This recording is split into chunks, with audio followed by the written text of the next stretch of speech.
नमस्ते बच्चों। आज के हिंदी के इस पीरियड में आप सबका स्वागत है।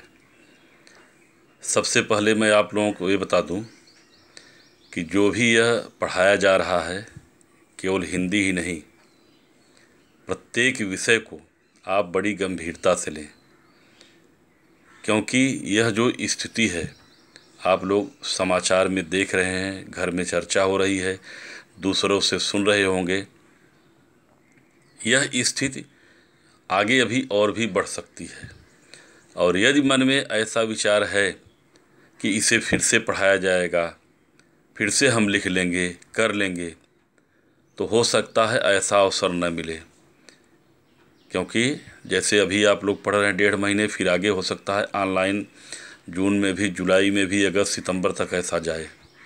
ठीक है, तो इतना ज़्यादा कोर्स हो चुका रहेगा कि फिर करना मुश्किल हो जाएगा। पहली चीज़, इसलिए गंभीरता से लेते हुए ज्ञान सागर पाठ 1 से 6 तक जो पढ़ाया हूँ, जो हम लोग प्रश्नोत्तर भेजे हैं, उसको बहुत ही अच्छे साफ सुथरे अक्षरों में लिख डालिएगा। और जो यह मैं बता रहा हूँ, आज से शुरू हो रहा है अभ्यास सागर, इसको भी किताब तो है नहीं, कॉपी में बढ़िया से जिन चीज़ों पे हम लोग बता रहे हैं उसको लिखते जाइएगा, जो आपके परीक्षा के लिए, आपके ज्ञान के लिए ज़रूरी है। ठीक है, तो और जो आपके मित्र हैं, जो अभी नहीं पढ़ रहे हैं, जो आपके संपर्क में हैं, उन्हें भी सावधान कर दीजिएगा, अन्यथा वो बाद में आप ही को तंग करेंगे कि यार अपनी कॉपी दे दो, अपनी किताब दे दो। इस तरह से वो तंग करेंगे, परेशान आप होंगे। तो उनको भी जानकारी देते रहिए और आप विधिवत इसको पढ़ते रहिए। ठीक है ना। आज हम लोग शुरुआत करते हैं। पाठ 1 है, पाठ 1 हम पंछी उन्मुक्त गगन की। और इसमें पढ़ना क्या है हम लोगों को? अनुस्वार अर्थात बिंदु, अनुनासिक चंद्र बिंदु, र के रूप। ठीक है, र 2 तरह से मैं बताया भी हूँ। र होता है र रेफ, जिसे मूर्धन्य र बोलते हैं, और र पदेन जो पैर के पास लगता है। ठीक है, जैसे क्रम है, नम्र है, ट्रक है, ये र पदेन है। ठीक है, जो पैर के पास, पदेन पैर के पास लगता है। र रेफ मूर्धन्य, मूर्धन्य मतलब ऊपर, जो ऊपर लगता है, जिसे कर्म है, धर्म है, नर्म है। ठीक है, तो अनुस्वार, अनुनासिक, र के विभिन्न रूप, नुक्ता, अपठित काव्यांश। ठीक है, तो नुक्ता वह भी आप जानते हैं जो उर्दू या अंग्रेजी के शब्दों में लगते हैं, और हिंदी के जो वर्ण है 5 वर्णों में उसका प्रयोग होता है। क, ख, ग, ज और फ, केवल 5 वर्ण। प्रत्येक क्लास में मैं बताता हूँ, जो भी कक्षा पढ़ाता हूँ उसमें मैं इस चीज़ को बताता हूँ कि 5 ही वर्णों में इसका प्रयोग होता है। क, ख, ग, ज और फ में। ठीक है, इसको बड़े ध्यान से देखना है और अपनी कॉपी, जो भी नोटबुक बनाए हैं, कोई अलग से नहीं बनाना है। जो ज्ञान सागर के लिए बनाए हैं, कॉपी मोटी होगी, नहीं बनाए हैं तो बना लीजिएगा, थोड़ी मोटी हो कॉपी, और उसमें सब लिखते जाइएगा। ठीक है, अब हम शुरुआत करते हैं। देखिए पाठ को, हम पंछी उन्मुक्त गगन के। पंछी, प के ऊपर देखिए क्या है? अनुस्वार है, बिंदु है, पंछी। ठीक, पिंजर बद्ध न गा पाएंगे। पिंजर, पी में देखिए अंग, यह क्या है? अनुस्वार है। गा पाएंगे, ए में क्या है? चंद्र बिंदु है। ठीक है, अनुनासिक बोलते हैं इसे। स्वर्ण श्रृंखला, अब देखिए स्वर्ण में क्या है? ऋण के ऊपर र लगा हुआ है। तो इसकी विशेषता होती है कि जब हम इसका उच्चारण करते हैं तो इसके बाद वाले वर्ण पे लगाते हैं। स्वर्ण, स्वर्ण, व के बाद उच्चारण र का हो रहा है, इसलिए वो ऋण के ऊपर लगा हुआ है। श्रृंखला, श्रृंखला में श्री है, ए र नहीं है, ये क्या है? री है। री, री जो मात्रा, अ आ ई उ री, ये री है, ये स्वर है। ठीक है, ये र नहीं है, इतना ध्यान देना है। श्रृंखला में श्री के ऊपर अनुस्वार है। के बंधन में ब के ऊपर अनुस्वार है। ठीक है, में भी अनुस्वार है। अपनी गति उड़ान सब भूले। अब क्या कह रहा है? पहला, उपर्युक्त पंक्तियों में से उन शब्दों को छांट कर लिखिए जिनमें अनुस्वार बिंदु तथा अनुनासिक चंद्र बिंदु का प्रयोग किया गया है। ठीक, तो यहाँ पे देखिए बच्चे लिखे ही हैं। पंछी अनुस्वार, पिंजरबद्ध अनुस्वार, पाएंगे में ए में क्या है? चंद्र बिंदु, श्रृंखला बिंदु, बंधन बिंदु है, अनुस्वार है। तो बिंदु, अनुस्वार, चंद्र बिंदु, अनुनासिक। दूसरा देखिए,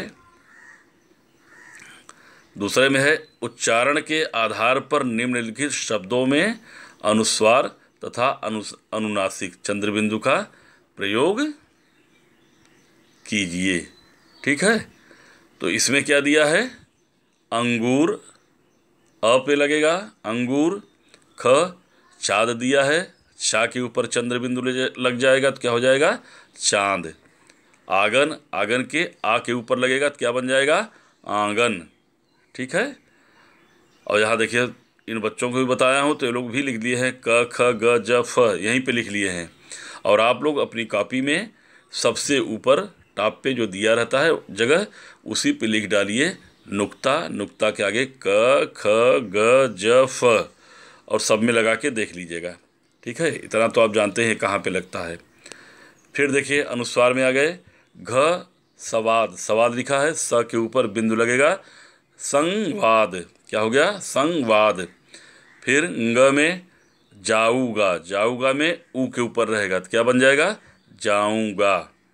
च, भावनाएं, भावनाएं है, ए के ऊपर लग गया तो क्या हो गया? भावनाएं।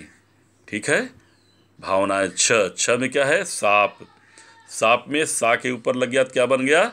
सांप। मजिल, मजिल है, मजिल में म के ऊपर बिंदु लग गया, मंजिल, मंजिल। और जिल में देखिए पहले से ही नुक्ता लगा हुआ है। ठीक है, तो मंजिल क्या है? उर्दू शब्द है।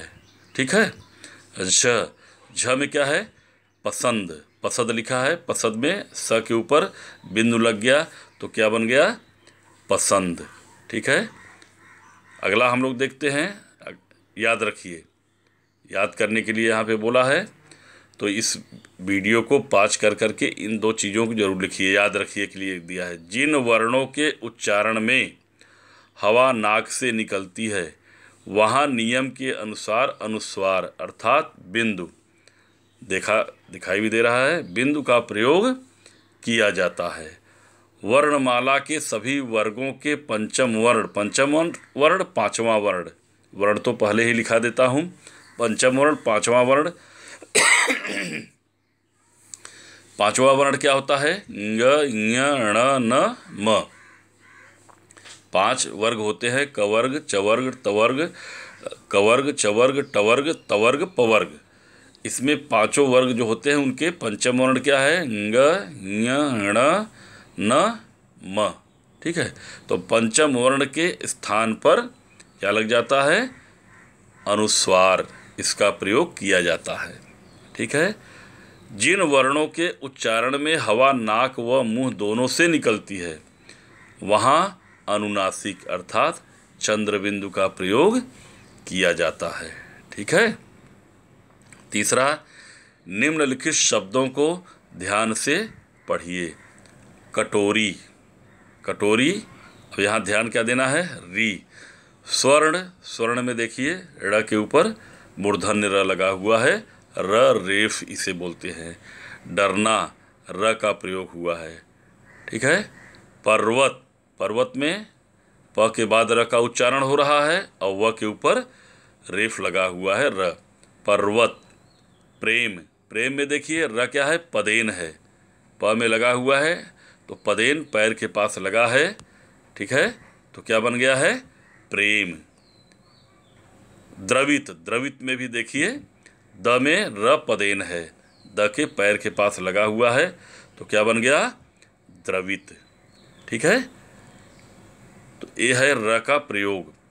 उपर्युक्त शब्दों में र का प्रयोग अलग अलग रूपों में अलग अलग तरीके से किया गया है। आइए र के इन विभिन्न रूपों के प्रयोग को समझें।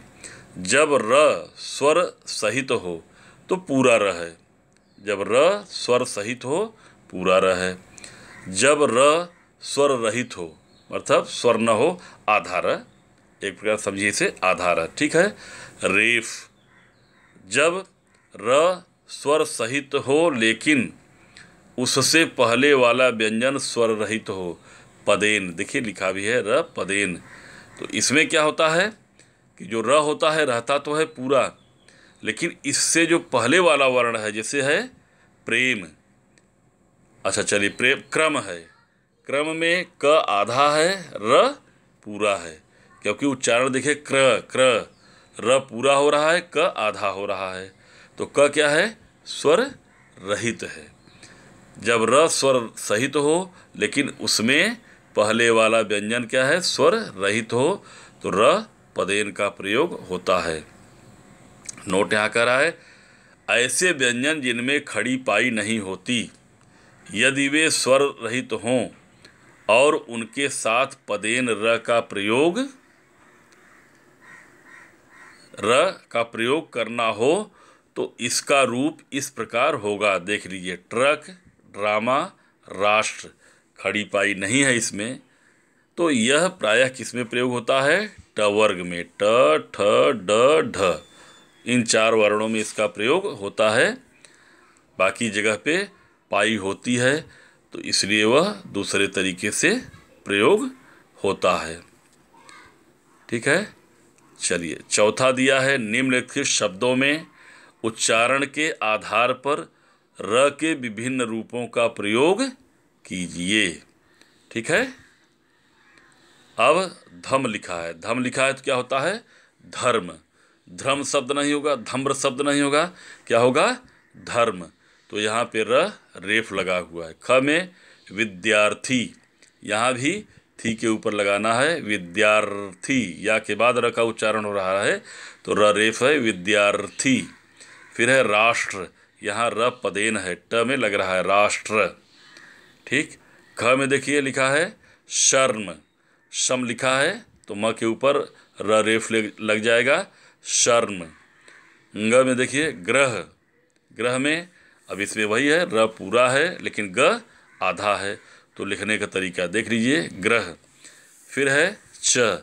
च में क्या है? अब इसमें दोनों लग सकता है, क्रम भी और कर्म भी। इसमें कर्म भी लिख सकते हैं, क्रम भी, मतलब आधा र का भी प्रयोग हो सकता है, पूरा का। इसमें दोनों तरह से शब्द बन जाएगा। छ में क्या है? ड्रामा। अब ड्रामा में जैसा मैं बताया हूँ कि ट वर्ग में ट, ठ, ड, ढ सब में र पदेन इसी तरह से लगेगा। तो क्या है? ड्रामा। अब इन शब्दों को जो मैं बोल रहा हूँ, सारी चीज़ जो दिए हैं इसको कॉपी में लिखते जाएंगे। ड्रामा। आशीर्वाद, प्रायः यहाँ पे बहुत जगह देखते हैं, पोस्टर हुआ, दुकान हुआ, जहाँ भी देखिए तो गलत लोग लिखते हैं। वो लोग क्या करते हैं? शी के ऊपर ही लगा देते हैं, तो क्या बन जाता है? आशीर्वाद हो जाता है, जो कि गलत है। होता है आशीर्वाद। आशीर्वाद तो व के ऊपर लगता है, तब सही उच्चारण होता है। ठीक है। झ। झ में क्या है? व्रत। व्रत नहीं होगा, व्रत। व में र पदेन है। ठीक है। तो इन सब को लिखते, ये जो शब्द है पूरा नहीं लिखना है कॉपी में, तो जो जो शब्द है ना, तो चित्र बनाना है। इन शब्दों को लिखते जाने से क्या होगा कि आपको पता रहेगा हम किस तरह से इसका प्रयोग कर रहे हैं। ठीक है। अब पांचवा देखिए। पांचवे में क्या है? निम्नलिखित शब्दों को ध्यान से पढ़ते हुए बोलिए। बोलना है, उच्चारण करना है। तो क्या है? जरा, जरा। खंड 1 में देखिए, खंड 2 में देखिए। ठीक है। जरा, जरा। अब एक जरा क्या है? हिंदी का है, संस्कृत का। जरा मतलब बुढ़ापा।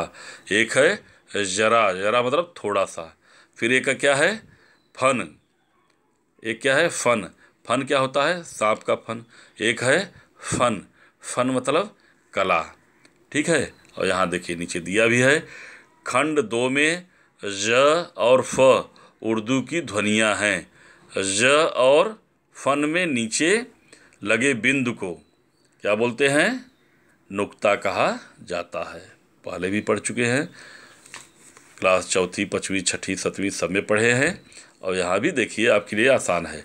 नुक्ता कहा जाता है। इससे शब्द का अर्थ बदल जाता है। जहाँ लग जाता है वो उस शब्द का अर्थ बदल जाता है, क्योंकि शब्द एक ही है, हिंदी में भी वही है, उर्दू में भी वही है, बस नुक्ता से उसके अर्थ बदल जाते हैं। जैसे जरा बुढ़ापा और जरा थोड़ा सा। ठीक, समझ में आया? इन सबों को आप लोग लिखते जाएंगे। छठा देखिए, निम्नलिखित शब्दों में उचित स्थान पर नुक्ता लगाइए। जहाँ ज़रूरत है वहाँ पर नुक्ता लगाइए। जरा पहले ही प्रयोग हो चुका है। जरा, पहले वाला जरा, बुढ़ापा, जरा थोड़ा सा। ख में देखिए गज, गज दिया है, गज मतलब होता है हाथी, और यहाँ पे ज में नुक्ता लगाएंगे तो क्या हो जाएगा? गज। गज क्या होता है? नापने का एक मीटर जैसा होता है, लंबा सा, कपड़े की दुकान में देखते होंगे, 3 फीट का होता है। 1 गज बराबर 3 फीट। ठीक है, तो नापने का एक इकाई है गज। 3 फीट जो होता है उसे 1 गज बोलते हैं। ग, ग में क्या है? फिल्म। फिल्म मतलब जो चित्र, तस्वीर जो आप देखते हैं फिल्म वगैरह, मूवी वगैरह में, उसे फिल्म भी बोलते हैं। जो फोटो वगैरह होता है, फिल्म। घ, अंग्रेज। मैं जैसा बताया था कि अंग्रेजी शब्दों में भी कहीं कहीं लगता है, तो अंग्रेज ज में लग गया। ठीक है। ग, जुल्म। अब जुल्म में क्या है? ज में लग जाएगा, जुल्म, अत्याचार। दर्जी, जी, दर्जी जो कपड़े की सिलाई करता है, जिसे आप लोग टेलर बोलते हैं। बर्फ, बर्फ क्या है? जो बर्फ होती है, हिंदी में उसे क्या बोलते हैं? हिम। हिम जो होता है बर्फ। तो बर्फ क्या है? उर्दू शब्द है। हिम क्या है? हिंदी शब्द है। ठीक। ज, रोजा। रोजा में ज में लग गया, रोजा। रोजा उर्दू शब्द है। फिर झ, शराफत। शराफत। फ, ङ, फर्क। फर्क, अंतर। फिर ट, कर्ज। कर्ज में ज में लगेगा, कर्ज। ठ, इज्जत। इज्जत ज में लगेगा। ठीक है, च या फ में दिखाया है। फिर हम लोग बढ़ते आगे। 7वां क्या है? निम्नलिखित काव्यांश को पढ़कर दिए गए प्रश्नों के उत्तर लिखिए। अब यह है अपठित गद्यांश। यह भी आप लोग बहुत दिनों से पढ़ते चले आ रहे हैं। तो अपठित नाम ही जैसा है, अपठित बिना पढ़ा हुआ। अपठित बिना पढ़ा हुआ। कविता आएगी, कविता को पढ़िए, उसमें से प्रश्न पूछता है और उसी कविता में इसका उत्तर छिपा रहता है और उसे लिखना पड़ता है। तो कविता क्या है? कोई लहर न रोक सकेगी, कोई लहर न रोक सकेगी, हम मंजिल के दीवाने हैं, संकल्पों के हम हैं सागर, साहस के ध्रुव तारे हैं, कभी न बाधाओं के आगे पाँव हमारे हारे हैं, तूफानों को तौल चुके हम, सब जाने पहचाने हैं, भाग्य हमारी मुट्ठी में है, भाग्य हमारी मुट्ठी में है, स्वयं विधाता हम जग के, फिर क्यों किसी आँख में आंसू, बरबस आ आकर छलके। अब प्रश्न क्या पूछ रहा है? प्रथम पंक्ति में लहर का क्या अर्थ है? लहर, पहले लहर का अर्थ पूछा है कि प्रथम पंक्ति में लहर का क्या अर्थ है। तो प्रथम पंक्ति में लहर का क्या है अर्थ? कह रहा है कि कोई लहर न रोक सकेगी। यहाँ पे बाधा है लहर का। पहली पंक्ति में कोई, उसे लहर तो होती है जो पानी में उठती है, तरंग, लेकिन यहाँ पे कह रहा है प्रथम पंक्ति, इसलिए कोई लहर न रोक सकेगी। अर्थात यहाँ पे लहर का अर्थ है रुकावट या बाधा। पहली लाइन में शाब्दिक अर्थ नहीं पूछा है, ध्यान देना है। दूसरा प्रश्न क्या बन रहा है, मंजिल के दीवाने किसके सागर और किसके ध्रुव तारे हैं। मंजिल के दीवाने किसके सागर और किसके ध्रुव तारे हैं। ठीक है, तो मंजिल के दीवाने, जैसा इसे बच्चों को लिखवाया भी गया है, मंजिल के दीवाने संकल्पों के सागर और साहस के ध्रुव तारे हैं। क्योंकि कविता में देखिए लिखा भी हुआ है, संकल्पों के हम हैं सागर, साहस के ध्रुव तारे हैं। ठीक, अब अगला प्रश्न क्या दिया है, ग, तूफानों को तौल चुके हम का आशय क्या है। तूफानों को आजमा चुके हैं, कठिनाइयों को हम झेल चुके हैं, उसको परख लिए हैं, जांच लिए हैं। तूफानों को तौल चुके हैं अर्थात कठिनाइयों का सामना कर चुके हैं। ठीक है, अब यहाँ तूफानों को तौलने का मतलब ये नहीं है कि तूफान है उसको तराजू में लेके तौलेंगे, तूफान कौन तौलेगा। तो तूफानों को तौल चुके हैं हम अर्थात कठिनाइयों का सामना कर चुके हैं, उसे हम झेल चुके हैं, बर्दाश्त कर चुके हैं। अगला प्रश्न क्या है, किसी की आंखों से आंसू क्यों नहीं छलकने चाहिए। किसी के आंखों से आंसू क्यों नहीं छलकने चाहिए। जब हम परिश्रम कर सकते हैं, अपना भाग्य स्वयं बना सकते हैं, दूसरों की मदद कर सकते हैं, तो दूसरों की आंखों में आंसू नहीं होने चाहिए, नहीं बहने चाहिए। तो किसी की आंखों से आंसू क्यों नहीं चाहिए, हम इतने समृद्ध हों, लोगों की मदद करें, एक दूसरे की मदद करें, किसी की भी आंखों में आंसू न जाए, सब सुखी हों, सब संपन्न हो। सर्वे भवन्तु सुखिनः सर्वे सन्तु निरामया। ठीक, घ, भाग्य को मुट्ठी में कैसे किया जा सकता है। अब भाग्य को मुट्ठी में करने का मतलब क्या है, भाग्य कोई वस्तु है मुट्ठी में बांधोगे, नहीं, परिश्रम के द्वारा भाग्य को मुट्ठी में किया जा सकता है। परिश्रम के द्वारा कैसे, हम परिश्रम करके, जैसे लोग कहते हैं मेरी किस्मत में था ही नहीं, मेरे भाग्य में था, ऐसा नहीं है। परिश्रम करके हम उसे प्राप्त कर सकते हैं, इसलिए भाग्य को परिश्रम के द्वारा भाग्य को मुट्ठी में कर सकते हैं। ठीक है, आगे है, आओ दोहराएं। तो दिया है निम्नलिखित शब्दों के समान अर्थ वाले दो दो शब्द। तो समान अर्थ वाले दो दो शब्द मतलब पर्यायवाची। ठीक है, समान अर्थ जिसका एक ही अर्थ हो। तो यहाँ पे बॉक्स नहीं दिया है तो मैं बता रहा हूँ, गगन, गगन का अंबर, आकाश, गगन का अंबर, आकाश, नभ, आसमान, शून्य, अनंत, बहुत सारे हैं लेकिन दो ही लिखना है। जल, जल का आप लोग भी जान रहे हैं, जल, पानी, नीर, तोय, सलिल, वारी, बहुत है, लिखना दो ही है। तरु, तरु मतलब क्या है, वृक्ष, पेड़, दरख्त, वृक्ष, बहुत है लेकिन दो ही लिखना है, वृक्ष और पेड़। ठीक है, अरमान, अरमान का क्या है, इच्छा, चाह और ख्वाहिश। ख्वाहिश उर्दू शब्द है, तो अरमान का इच्छा, चाह और ख्वाहिश। किरण, किरण का रश्मि, मरीच, मरीच में देखिएगा म र में बड़ी की मात्रा, च में छोटी की, रश्मि, रश्मि मतलब भी किरण होता है। मरीच, मरीच के बाद क्या है, अंशु, कर भी होता है लेकिन कर जो है बच्चे प्रायः कंफ्यूज हो जाते हैं तो कर यहाँ पे कटवा दिए, इसलिए अंशु, अंशु मतलब भी क्या होता है, किरण होता है। ठीक है, च, विघ्न, विघ्न मतलब बाधा, रुकावट, जैसा आप लोग जानते ही हैं, विघ्न का पर्यायवाची बाधा और रुकावट। ठीक है, अगले पेज पे हम लोग चलते हैं। 9वां दिया है, निम्नलिखित वाक्यों को कोष्ठक में दिए गए शब्दों के विलोम, जो कोष्ठक में शब्द दिया गया है वो विलोम शब्द द्वारा पूरा कीजिए। मीरा को कक्षा में प्रथम आने पर, अब वहाँ क्या दिया है, दंड, ब्रैकेट में दंड दिया है कोष्ठक में, तो उसका विलोम हमें लिख करके भरना है। मीरा को कक्षा में प्रथम आने पर दंड का क्या हो गया, पुरस्कार मिला। अब यहाँ क्या दिया है, स्तुति, ठीक है। हमें पीठ पीछे किसी की, स्तुति का विलोम निंदा, पीठ पीछे किसी की निंदा नहीं करनी चाहिए।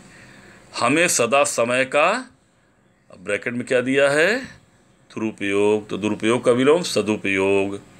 हमें सदा समय का सदुपयोग करना चाहिए, तो सदुपयोग लिखिए, चाहे सदुपयोग, सदु द में छोटा गु मात्रा, पयोग, तब वो हट जाएगा, ठीक है। सदुपयोग करना चाहिए। चाचा जी की तरक्की का समाचार सुनकर घर में, अब यहाँ क्या दिया है, विषाद, विषाद मतलब दुख, दुख तो विषाद का विलोम हर्ष, तो उनकी तरक्की का समाचार सुनकर घर में हर्ष की लहर दौड़ गई, ठीक है, हर्ष की लहर दौड़ गई। 10वां, आप संयुक्त अक्षर और हलंत वाले शब्दों से भली भांति परिचित हैं। निम्नलिखित शब्दों को दोनों तरीके से लिखिए। अब देखिए, संयुक्त अक्षर जैसे लिखा है और इसको अनुस्वार में भी लिखा है। अब दिया है चिन्ह, चिन्ह होता है, यहाँ स्पष्ट है, देखिए लिखा है चिन्ह, ठीक है, चिन्ह दोनों तरीके से लिखा है। ब्रह्मा सटा हुआ है, ब्रह्मा, ब्र ह में हलंत लगाकर फिर माँ, ब्रह्मा। गड्ढा, फिर ड में हलंत लगाकर गड्ढा, ठीक है। मिट्टी, ट में, अब देखिए यहाँ पहले ही हलंत लगा दिया है, मिट्टी, ट में हलंत लगा के बाद में पूरा ट मिट्टी, तो हम उसे दूसरे तरीके से लिख रहे हैं, जैसे गड्ढा लिखा गया है, मिट्टी। विद्यालय, द में हलंत लगा है, तो यह देखिए आगे कैसा, विद्यालय जो संस्कृत में प्रयोग करते हैं। फिर च, विद्वान, विद्वान, फिर यहाँ पे विद्वान लिखा हुआ है, तो दोनों तरीकों से लिखने का तरीका दिखा दिया। 11वां क्या दिया है, कनक तीलियों से टकरा कर, में कनक का अर्थ क्या है, सोना, किंतु कनक का एक अर्थ अनाज भी होता है। बहुत अच्छा, कनक का अर्थ सोना और कनक का अर्थ अनाज, दोनों दिया है। गेहूं भी है, कनक का अर्थ अनाज भी होता है, कनक का अर्थ गेहूं भी होता है, कनक का अर्थ सोना भी। तो यह अलंकार आया हुआ है। निम्नलिखित शब्दों के एक से अधिक अर्थ हैं, इनका वाक्यों में प्रयोग कीजिए। वाक्य पे अनेकार्थी शब्द इसे बोलते हैं, एक ही अर्थ का, एक ही शब्द का कई अर्थ। अब हार है, हार का मतलब माला और हार का मतलब हारना, तो माला, मुझे फूलों का हार पसंद है, मुझे फूलों का हार पसंद है। और यहाँ हार मतलब हारना, तो क्या हो गया, मुझे लगता है कि कल वह हार जाएगा। अब पहले ऊपर वाले में हार अर्थात माला और नीचे में हार मतलब पराजय, ठीक है। फिर अगला क्या है, ख, उत्तर, उत्तर क्या है, एक दिशा, और उत्तर मतलब जवाब, और एक अर्थ और होता है उत्तर का, उत्तर मतलब बाद में। यहाँ पर उत्तर एक दिशा, जवाब दो ही दिया है, एक और अर्थ होता है उत्तर का बाद में। चलिए, उत्तर तो एक दिशा के रूप में, भारत के उत्तर में हिमालय है, और आप प्रयोग कर सकते हैं, अपने से अपना शब्द वाक्य बना सकते हैं। फिर है जवाब, मेरे प्रश्नों के उत्तर दो, ठीक है। फिर है अंक, अंक का एक अर्थ है गोद, गोद माँ की गोद, और अंक मतलब संख्या, 2 4 5 6, ये क्या है, अंक है। तो पहला प्रयोग हो गया, उस बच्चे को माँ की अंक में सोना पसंद है, मुझे माँ की अंक में सोना पसंद है, तो क्या है, गोद हो गया। फिर संख्या, हिंदी में मुझे अच्छे अंक नहीं मिले, हिंदी में मुझे अच्छे अंक नहीं मिले, गणित में मुझे बहुत अच्छे अंक मिले, तो अंक मतलब यहाँ पे संख्या हो गया, नंबर हो गया, ठीक है। अब 12वां, इसके आगे हम लोग अगले वीडियो में पढ़ेंगे, ठीक है।